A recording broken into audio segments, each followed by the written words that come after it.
पहा, कालच्या तासामध्ये आपण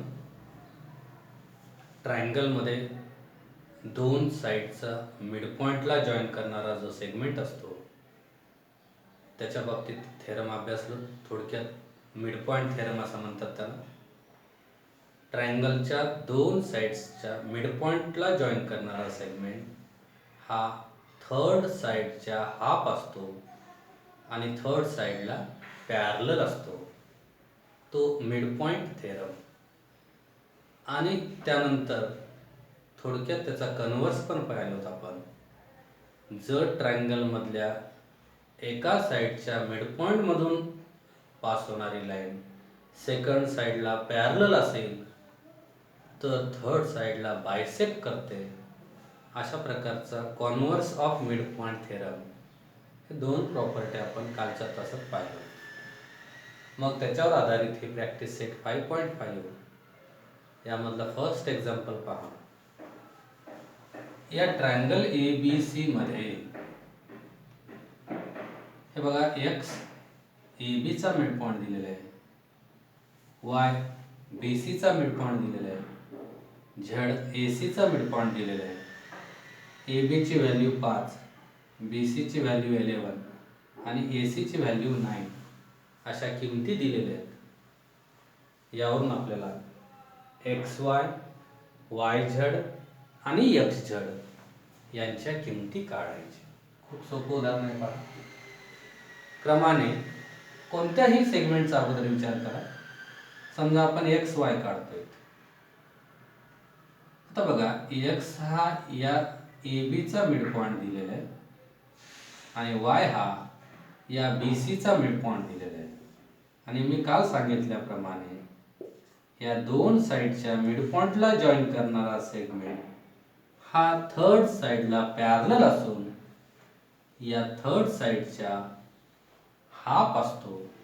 आणि मग याची किंमत मात्र आपल्याला 9 दिलेली आहे. याच्या हाफ XY ची किंमत इथे फाइंड करायची आहे. त्यासाठी इथे एक ओळीत असं लिहायचं आहे, point X and Y are midpoints of side AB. हे बघा, X कोणाचा मिडपॉइंट आहे? AB चा. आणि Y कोणाचा मिडपॉइंट आहे? BC चा. Side AB and side BC respectively. Therefore, जेव्हा असं होतं, एका साईडचा मिडपॉइंट हा दुसऱ्या साईडचा मिडपॉइंट याला जॉईन करणारा सेगमेंट XY हा एक तर या थर्ड साईडच्या पॅरलल असतो. इथे याचा काही यूज नाही आहे, याची लांबी काढायची आहे. आणि हा मात्र या थर्ड साईडच्या हाफ असतो. इथं AC आहे ज्याची लांबी प्रश्नात दिलेली आहे. म्हणून XY is half of AC. आणि याचं कारण आहे मिडपॉइंट थेरम. मग किंमत काढायची, हाफ इंटू AC ची व्हॅल्यू 9 दिलेली आहे, 9 च्या हाफ 4.5 ही आहे XY ची व्हॅल्यू. नेक्स्ट, वाटल्यास तुम्ही यांना असं रोमन लिपीतले नंबर देऊ शकता. सेकंड, XY काढला, एक तर YZ काढा किंवा XZ काढा, कोणत्याही क्रमाने काढा चालतं. आता समजा आपण YZ काढू. मग Y हा मिडपॉइंट आहे BC चा आणि Z हा मिडपॉइंट आहे AC चा. इथे लिहायचे, आता मी लिहिणार नाही. Y इज, एकत्र लिहिलं तरी चालतं, point Y and Z are midpoints of side BC and AC. Therefore, again by midpoint formula, हे दोन मिड पॉइंट्स आहेत म्हणून यांना जॉईन करणारा सेगमेंट हा हाफ असतो. कोणाचा हाफ असतो? बघा, यांना जॉईन करणारा सेगमेंट हा कोणाचा मिड पॉइंट आहे? BC चा. हा कोणाचा मिड पॉइंट आहे? AC चा. मग राहिलेली थर्ड साइड कोणती आहे? AB. यांना जॉईन करणारा सेगमेंट या रिमेनिंग साइडच्या म्हणजे थर्ड साइडच्या हाफ असतो. जसं इथं AB चा हाफ आहे, रिझन आहे मिड पॉइंट थेरम सेम. आणि मग Y Z is equal to half of A बीची व्हॅल्यू 5 दिलेली आहे, 5च्या हाफ 2.5 ही आहे वाय झेडची व्हॅल्यू. आणि मग यातला तिसरा पार्ट एक्स वाय झाला, वाय झेड झाला, आता राहिला कोण एक्स झेड. आणि मग हे मिटवतो आता थोड्या वेळासाठी, बघा तुम्हाला कळेल. मग आपल्याला एक्स झेड काढायचं आहे. एक्स कोणाचा मिड पॉइंट आहे ए बीचा, झेड कोणाचा मिड पॉइंट आहे ए सीचा. मग इथे लिहायचं आहे X comma Z are mid points of side A B and AC respectively. Therefore, मग यांना जॉईन करणारा सेगमेंट हा एक्स झेड हाफ राहील कोणाच्या, आता ए बी आणि ए सीचा मिड पॉइंट आहे. मग रिमेनिंग साइड राहते कोण B C into B C. Reason तेच असेल मिड पॉइंट थेरम. आणि मग बी सीची लांबी 11 दिलेली आहे तिथे सबस्टिट्यूट करायचे आहे. आणि 11च्या हाफ 5.5 ही आहे एक्स झेडची व्हॅल्यू. अशा प्रकारे एक्स वाय, वाय झेड आणि एक्स झेड या तिन्ही किमती इथे मिळालेल्या.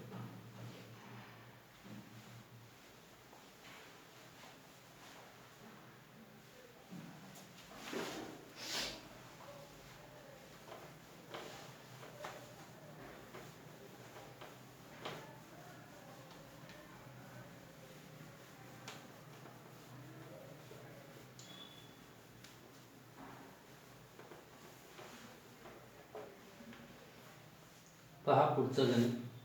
यामध्ये आपल्याला दोन गोष्टी प्रूव्ह करायच्या आहेत. उदाहरण वाचा. इथे दोन रेक्टँगल्स दिलेले आहेत आपल्याला.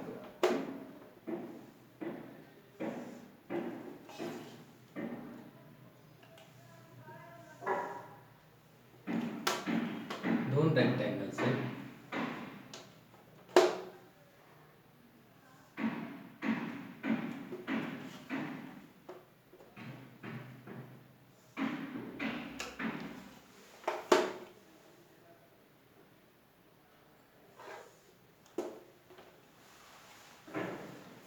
रेक्टँगलची नाव आहेत पी क्यू आर एस. हे पी क्यू आर एस. आणि आतील रेक्टँगलचं नाव आहे एल एम एन आर. आणि यात आपल्याला दोन गोष्टी प्रूव्ह करायच्या आहेत. एक तर S L is equal to L R, आणि त्याच्यानंतर यातला सेकंड टू प्रूव्ह आहे L N is equal to half of S Q. L N is equal to half of S Q. अशा दोन गोष्टी आपल्याला इथे प्रूव्ह करायच्या. थोडंसं उदाहरण मोठं आहे पहा, अवघड नाही आहे. फर्स्ट पार्ट आहे आम्हाला हे S L is equal to L R दाखवायचं. बघा त्यासाठी मी काय स्टेप्स लिहितो, तुम्हाला सेकंड टाइममध्ये कळून जाईल. हा बघा, हा L M N R rectangle आहे दिलेले आपल्याला. आणि रेक्टँगल हा ऑलरेडी पॅरलोग्राम असतोच. आणि मग पॅरलोग्रामचे अपोजिट साइड्स पॅरलल असतात, म्हणजे रेक्टँगलचे अपोजिट साइड्स पण पॅरलल असतातच. मग यावरून आपल्याला R N parallel L M असं लिहायचं. quadrilateral LMNR is a rectangle. Therefore, RN is parallel to LM. याचं कारण opposite sides of rectangle असं लिहिलं जातं. That is, हे RN मला RQ असं लिहिता येतं कारण हे तिघं कोलिनियर आहेत. म्हणून RQ is parallel to LM. Okay. मग आता पुढे हा मोठा क्वाड्रिलॅटरल पण रेक्टँगलच आहे, दिलेलं आहे. Quadrilateral PQRS is a rectangle. Therefore, याचे पण opposite sides RQ parallel to PS, reason तेच आहे, अपोजिट साइड्स ऑफ रेक्टँगल. म्हणजे हा RQ पॅरलल घेतला मी PS आणि याच्या अगोदर हा RQ पॅरलल आहे कोणाशी सांगितलं मी, LM शी. वाटल्यास तुम्ही यांना इक्वेशन नंबर द्या, हा 1 आणि हा 2. या दोन इक्वेशनवरून काय लक्षात येतं बघा, RQ पॅरलल आहे LM ला आणि RQच पॅरलल आहे PS ला. म्हणून मला या दोन इक्वेशनवरून असं लिहिता येतं की LM पॅरलल आहे PS ला. याला इक्वेशन 3 म्हणू आणि रिझन लिहू फ्रॉम 1 and 2. या दोन इक्वेशन वरून LM पॅरलल या PS ला झाला.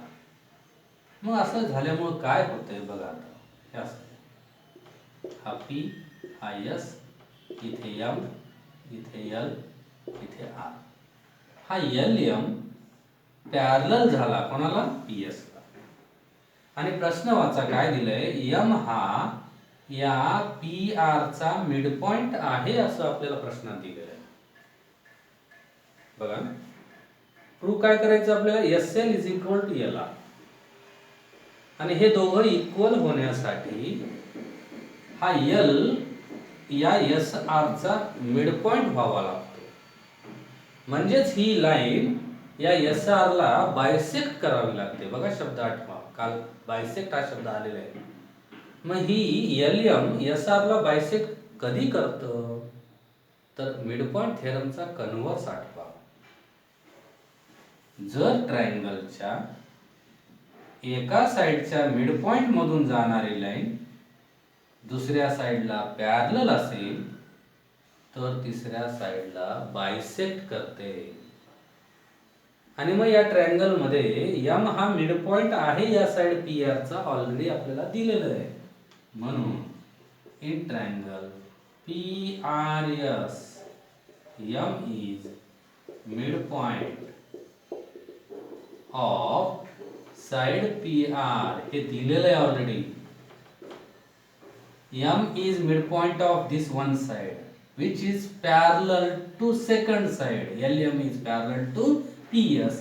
हे इथं आपण दाखवलंय बघा, LM is parallel to PS from equation 3. मग झालं काय, या ट्रायंगल मध्ये एका साइडच्या मिड पॉइंट मधून जाणारी लाईन सेकंड साइडला पॅरलल असेल तर by converse of mid point theorem ती तिसऱ्या साइडला बायसेक्ट करते. म्हणून या साइडला बायसेक्ट करते याचा अर्थ SL is equal to LR होतं. म्हणून SL is equal to LR. आणि याला कारण लिहायचंय converse of mid point theorem. हा मिड पॉइंट थेरमचा काय आहे, कॉन्वर्स आहे. अशा प्रकारे इथं पहिला टू प्रूफ कंप्लीट झालेला आहे. आता सेकंड मध्ये काय करायचं पहा, हा L यांना हाफ दाखवायचं SQ च्या. हे दोन प्रकारे करता येतं, लक्षात घ्या. हे बघा, मी इथे काय करतो, एक तर या पद्धतीने चालेल किंवा सर्वात सोपं सांगतो, हा डायगोनल SQ आणि हा डायगोनल L. आपण रेक्टँगलच्या डायगोनल्सच्या बाबतीत प्रॉपर्टी शिकलो की ते कॉन्ग्रेंट असतात. Diagonals of rectangle are congruent. मग त्या प्रॉपर्टीनुसार इथे लिहिता येईल आपल्याला, diagonals of rectangle are congruent. Therefore मग हा PR कॉन्ग्रेंट होईल QS शी. याला इक्वेशन देऊ, पुढचं जे असेल ते असेल 3 च्या नंतर 4. आणि हा MR हा डायगोनल लहान रेक्टँगलचा, ह्या मोठ्या रेक्टँगलचे डायगोनल कोण होते, पी आर आणि क्यू एस इक्वल झाले. या रेक्टँगलचे डायगोनल एम आर आणि एल एन, याला इक्वेशन 5. मग आता पहा आपल्याला हा एम या पी आर चा मिड पॉइंट आहे असं दिलेलं आहे आपल्याला, म्हणून हा एम आर हाफ आहे म्हणता येईल आपल्याला पी आर च्या, कारण दिलेलं आहे एम इज मिड पॉइंट. कोणाचा मिड पॉइंट आहे? पी आर चा, हे दिलेलं आहे. मग एम जर पी आर चा मिड पॉइंट असेल तर या एम आर ची लांबी हाफ येईल कोणाच्या? पी आर च्या. आता मला ह्याच्यात फक्त नाव बदलायचे बघा. एम आर कोणाशी इक्वल आहे? एल एन शी. वाटल्यास याला इक्वेशन 6 द्या. या दोन इक्वेशन वरून मी काय करतो, एम आर काढून एम आर कोणाशी इक्वल आहे? एल एन शी. एल एन ठेवतोय. L N is half of P R. याला कारण आहे फ्रॉम 5 and 6. या दोन इक्वेशन वरून एल एन हाफ झाला पी आर च्या, पण मला एल एन हाफ दाखवायचे कोणाच्या? एस क्यू च्या. ते पण दाखवता येईल बघा. L N is equal to half P R. P R कोणाशी इक्वल आहे? एस क्यू च्या. क्यू एस म्हणजेच एस क्यू. आणि याला कारण फ्रॉम इक्वेशन 4 and 6. बघा इथे आपलं सिद्ध झालेलं आहे. L N is equal to half of S Q. अशा पद्धतीने S L is equal to L R हे by converse of mid point theorem इथे मिळवलं. आणि त्याच्यानंतर हे डायगोनल्स कॉन्ग्रेंट असतात या प्रॉपर्टीनुसार. आणि एम हा पी आर चा मिड पॉइंट ऑलरेडी दिलेला आहे, याचा यूज करून आपण हे L N is equal to half of S Q ही किंमत इथे मिळवली.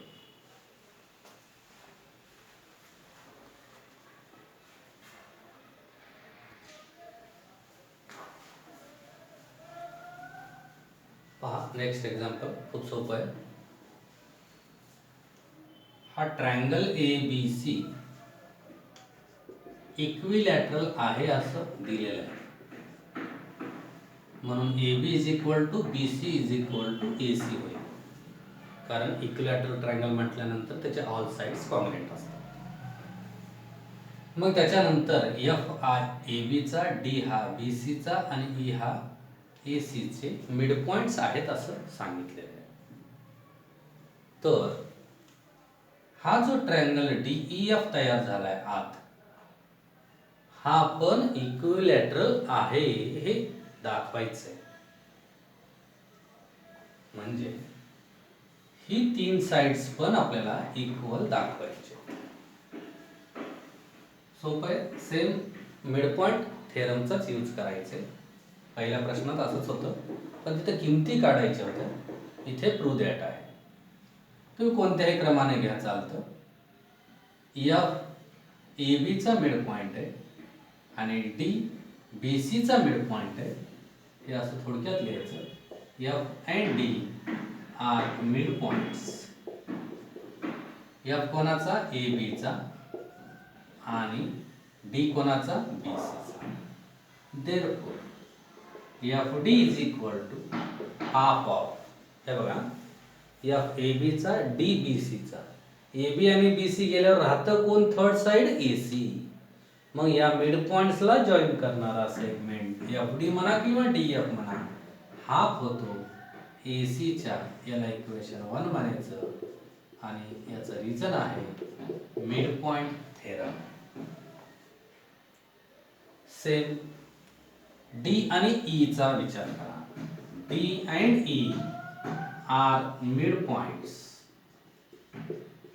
कोणाचे? डी हा बी सी चा मिड पॉइंट आहे आणि ई हा ए सी चा मिड पॉइंट आहे. म्हणून या मिड पॉइंट्सला जॉईन करणारा सेगमेंट डी ई हाफ होईल कोणाच्या? बी सी आणि ए सी गेल्यानंतर. हे बघ इथं कळतं, यांना जॉईन करणारा सेगमेंट हा डी ई या थर्ड साइडच्या हाफ होईल, म्हणजे half of A B. Equation 2. Same reason आहे मिड पॉइंट थेरम. क्रम कोणताही असो चालतं. तसंच हे बघा, एफ डी झाले, डी ई झाला. आता राहिले कोण? एफ आणि E. F and E are mid points of कोणाचे side A B and side A C, F and E, A B and A C. म्हणून यांना जॉईन करणारा सेगमेंट एफ ई हा हाफ होतो या थर्ड साइडच्या म्हणजे बी सीच्या. इक्वेशन 3. सेम रिझन आहे मिड पॉइंट थेरम. मग मी सांगितल्याप्रमाणे हे बघा, हा ए सी, हा ए बी आणि हा B C. A C, A B आणि बी सी हे या इक्विलॅटरल ट्रायंगलचे साइड्स आहेत आणि ते कसे असतात? कॉन्ग्रुएंट. मग इथे आपल्याला लिहिता येईल triangle A B C is equilateral triangle, therefore AB is equal to BC is equal to AC. कारण असं लिहिता येईल साइड्स ऑफ इक्विलॅटरल ट्रायंगल कशा असतात? ते इक्वल असतात. मी काय करतो, या तिन्ही इक्वेशनला हाफने मल्टिप्लाय करतो, कारण आपल्याला वर जे इक्वेशन मिळाले त्यांच्यामध्ये हाफच्या रूपात किमती आहेत. मल्टिप्लाय बाय हाफ, ह्याला म्हणू इक्वेशन 4. बघा आता, half of A B, half of B C, half of A C, इथं हाफने मल्टिप्लाय केलं. Half of A B, half of B C, half of A C. आणि मग हाफ ऑफ ए सी कोणाशी इक्वल आहे? F D शी. हा कोणाशी इक्वल आहे? डी शी. हा कोणाशी इक्वल आहे? एफ डी शी. आणि हे तिघं कसे आहेत? इक्वल आहेत. बघा 1 2 3 चे राईट साइड्स 4 मध्ये इक्वल आहेत. मग यांचे राईट साइड इक्वल असतील तर ऑब्विसली यांचे लेफ्ट साइड पण इक्वल होतात. म्हणून मला असं लिहिता येतं एफ डी कोणताही क्रम असो is equal to D is equal to F E किंवा ई एफ. कारण फ्रॉम इक्वेशन 1 to 4 असं एकत्र लिहिलं तरी चालतं. 1 ते 4 सगळ्या इक्वेशनचा वापर केला जातो. 1 2 3 मध्ये जे राईट साइड आहेत ते 4 मध्ये इक्वल आहेत, म्हणजे चारही इक्वेशनचा यूज केलं. म्हणून 1 to 4 हे F D equal to D E equal to F. F D equal to D E equal to F. मग या ट्रायंगलची ही तिन्ही साइड इथे इक्वल झालेत, म्हणून triangle D E F is an equilateral triangle. म्हणून हा ट्रायंगल डी ई एफ कोणत्या प्रकारचा ट्रायंगल झाला? मग इक्विलॅटरल